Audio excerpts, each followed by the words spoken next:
Only a bright can control the power of a wand.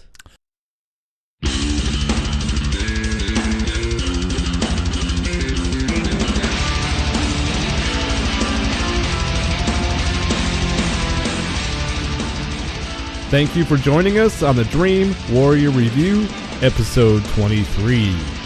I'm Kurt Thomas. I'm Nick Strawn.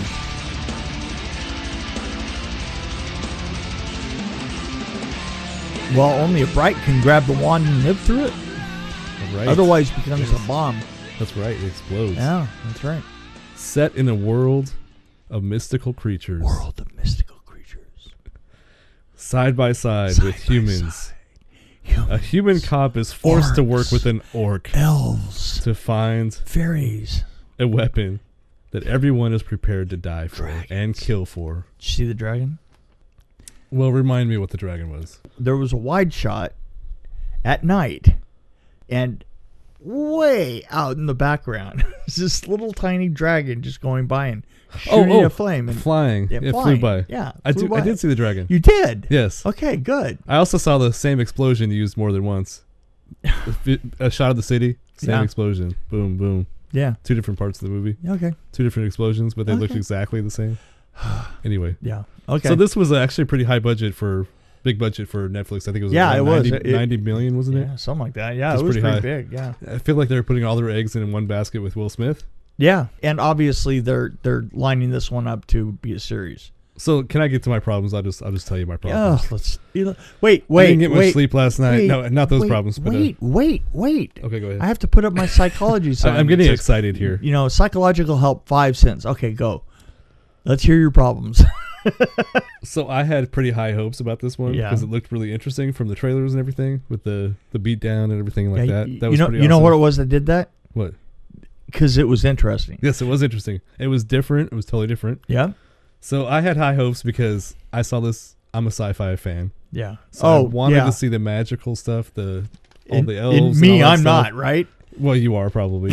You are a sci-fi character, I would say. Easily. Yeah. Oh, really? Yeah. Okay. But I think this movie got messy because they were doing too much with racial stuff. I had all these questions that didn't make sense. It's obviously an alternate reality. It's not like a future film. It's it's not the future. Modern times. This is modern times. Alternate reality. Right.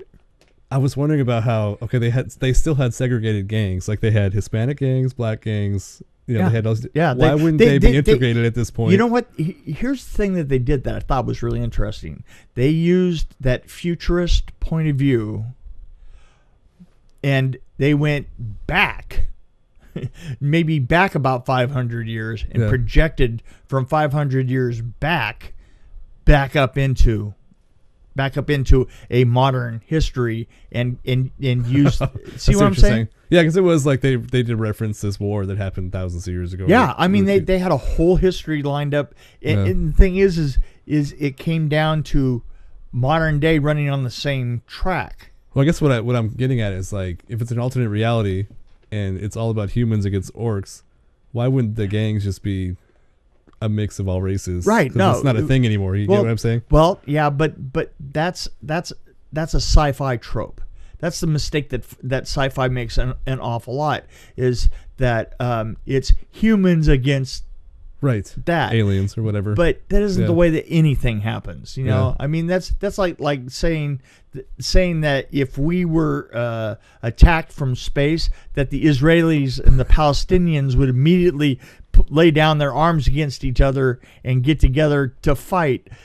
It's not gonna happen. It ain't gonna happen, right? There's certain things that continue on. What was that movie where it's The Arrival? Did you see that one? Oh yeah. Oh, awesome.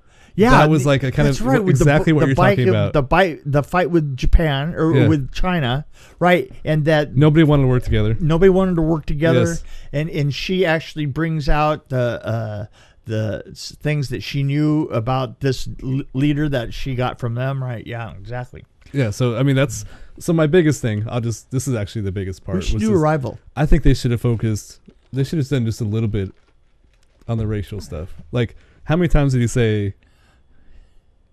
He said lives don't matter. Like, what was it? Fairy lives don't matter. Right. The whole world was watching probably about 4 or 5 times through the film. Yeah. I was like, it was a little just too much for me. Yeah. And I think it could have been more focused. I wanted more elves. I wanted more orcs. I wanted more fairies. I wanted to know why they were beating fairies down. They were, well. So it would have been a better movie if they kind of just did some racial stuff at the beginning. I liked it when he was talking to his daughter and he's like, all races are different. But the thing is they were, I'm trying to think of the exposition. They didn't use any exposition at all. Nobody went to somebody else and said something stupid that person would have known had they been in that place, which I thought was kind of clever of them. They just kind of threw the whole idea at you and kind of threw you into the deep end. Right. I personally wanted to know why Will Smith was, living, in the worst part of the ghetto. Right. He's trying to sell his house. With fairies everywhere. I mean, fairies. They're like bees. Oh, I can't stand them, Takes $200 to get rid of them. Exactly. and elves, I've noticed that elves have become... Beverly Hills, yes. Well, yeah, but they've also become very Tony and not particularly nice people, elves, But I find that all through sci-fi. When I was growing up, and elves stood for something. Elves were good. Elves aren't good anymore. It's just you're right. There are certain like science fiction tropes that have changed over the years, and one of them is I think elves have gotten a bad rap. But that's like a whole podcast in itself. Let's talk about elves and how they've been mistreated over Let's talk about elves. But no, I really like the film. Yeah. I just think it should have been more about the orcs and the humans. You know what? I loved it. I could overlook absolutely everything in it because Will Smith was awesome. His partner was absolutely awesome. I actually like his partner more than Will Smith. Yeah, kind of in a way, Because Will Smith was just being Men in Black Will Smith. Right. But his partner actually had weaknesses and was having trouble like... he was the most tortured one there. He was. He was all the way through. His own people hated him. Yeah. He was in that position, to be hated all the way around, awesome. I want to see his backstory. And I also like the fact that the way the wand was like a seething, glowing, vicious beast. It was well. There's something about the way that it kind of seems to have come from Star Wars in a way, is like lightsabers. The way that the light hits and destroys things. Oh yeah. Is gotten a lot better. Yeah. Oh, absolutely. You saw the last Star Wars movie. Yeah. So, and the thing is that carried onto this film. That's an interesting thing is when you have a technology that somebody worked out like subtleties to it, and then all of a sudden you see a lot of it because it's a code. Right. Yeah. Somebody made this. This button is now cool. It's got a cool setting on it. So, you know what it does? You know what it does, right? It goes to 11. Right. That's what it does. It's like flying cars. They show up everywhere. But so okay. Oh, so you see my point though. Don't you think that no. It was written a little messy is what I'm saying. So if it was a big budget studio film, it would have been really tight and I think I would have liked it a lot more. That's what I kind of liked it being messy. Really? I really did. You like it messy. Yeah. No, I like things tight. Well, thank you. I like it very tight. But I also like the production design with the tree. What I'm saying, I think it's a perfect.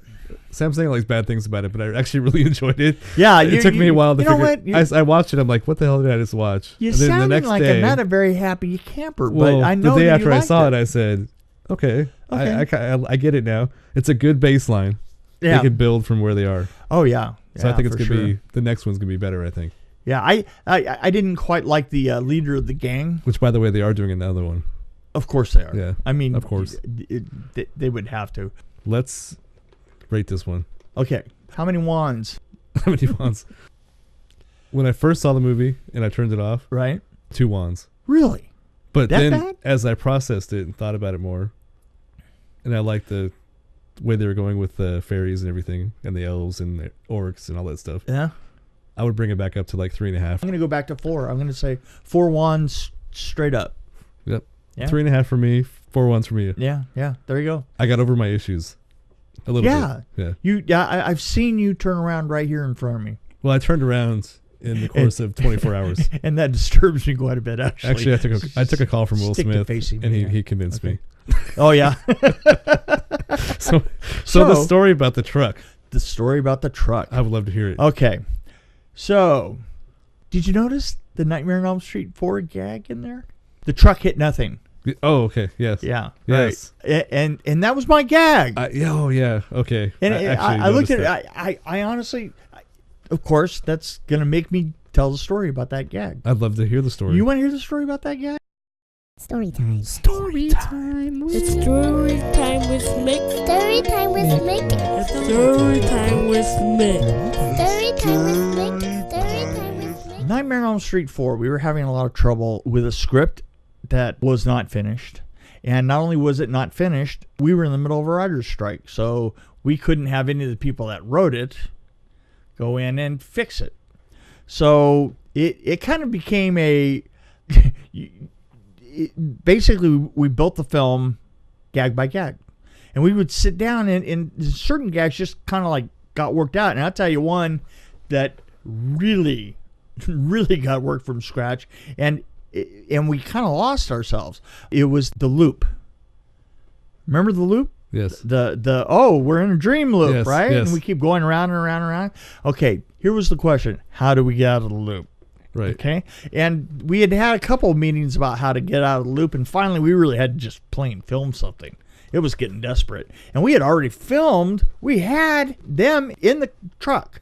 We had them in the truck going down the road, right? We'd already done the loop 3 times, and we couldn't continue doing the loop. The Holy Trinity, right? Yeah, that's right. But we couldn't get out of it. So we're in Peter Chesney's shop, and we were in there with all of the guilty parties. Bob Shea was there. Rennie Harlan was there. Rachel was there. Transportation. Just everybody's there. And this time we're going to figure it out. So now we start putting ideas on the table, and we're doing this again. And I'm not kidding. We're 2 hours into this meeting. We are just failing horribly. And we honestly, we had gotten to this point. We had Danny. What's the name of the character? Can't think of the name of the Danny Hassel. It plays it. Okay. Right. So we've got him in the truck. He's going down the road, and now Freddy has to try and stop him. So at some point, after 2 hours in the meeting, we had him up in the air. The truck had turned into a jet airliner. Right. Freddy is all of a sudden his co-pilot. Yes, I remember this. Yeah. It's a scene that never showed up in the film. He showed up in the truck, though. No, he's in the truck and he's in the cycle. Right. And so we decided we're going to turn it into a jet. I'm just after 2 hours, you just you're tired. You know, you're at the end of the day. You filmed all day anyway, and all of a sudden you're trying to make these decisions, and we're sitting, and they got so stupid. You know, is Freddy the stewardess? This was the argument. Pretty funny. But This was Well, actually, the argument had come down to this: is we're in the middle of trying to decide if Freddy was going to be the stewardess or the co-pilot, right? Right. I mean, way stupid.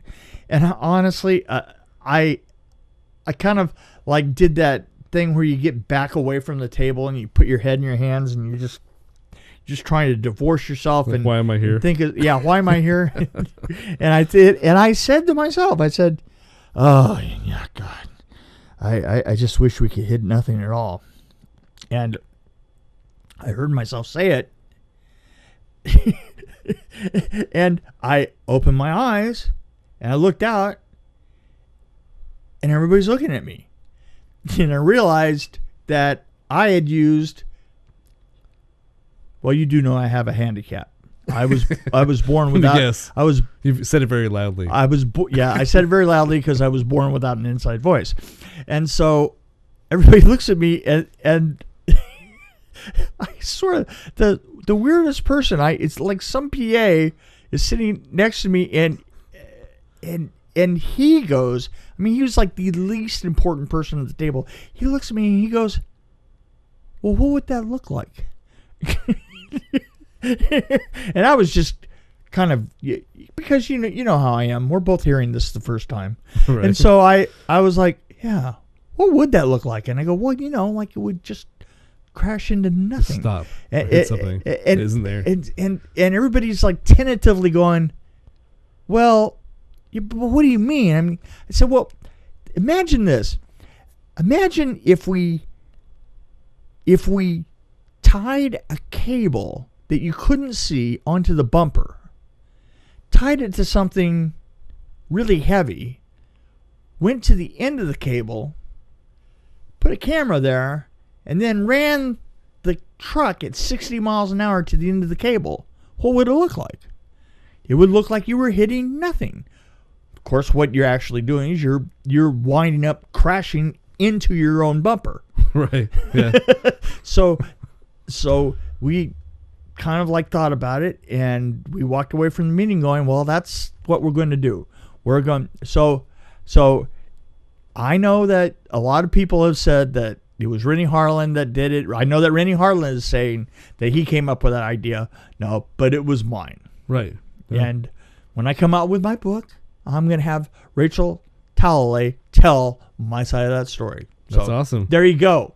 I'm getting even. The name you were looking for, character that Danny Hassel played, was Dan. It was Dan, right. Wow, that was confusing. I couldn't remember that. That was very meta. So you asked me for character names. Yeah. So that's how that happened. And that's what we did, is essentially we went out and just ran we parked a D7 Caterpillar, and instead of to get motion out of it, we actually kind of had to run a point with a cable and a pulley to pull the truck. Right. But it still remained just like it was in my head at the very beginning. I mean, basically, the truck had a big bumper on it, and we just tied it to a something heavy and ran it to the end of the cable, and it looked great. Yeah, I mean, it was a lot of fun. It was a lot of fun to have come up with that in that meeting and then see it happen. There was a couple of things on that film that and you start seeing that in other movies. Yeah, well, yeah, he's like you said in an earlier podcast. We talk about how things kind of start showing up. Yeah, things show up. Yeah, that's true. All right, I'm gonna punch his ticket in.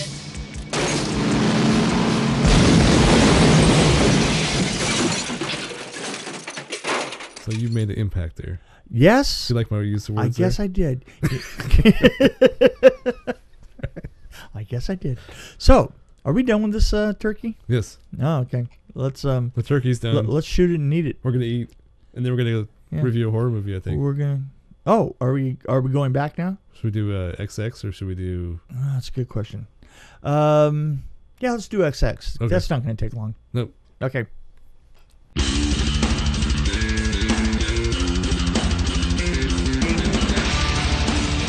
Along with Mick Strawn, this is Kurt Thomas with the Dream Warrior Review. If you have any questions, comments, or suggestions for our show, feel free to email us at dreamwarriorreview@gmail.com, or you can find us on Facebook and Twitter at DW Review. Until next time, thanks for listening to the Dream Warrior Review.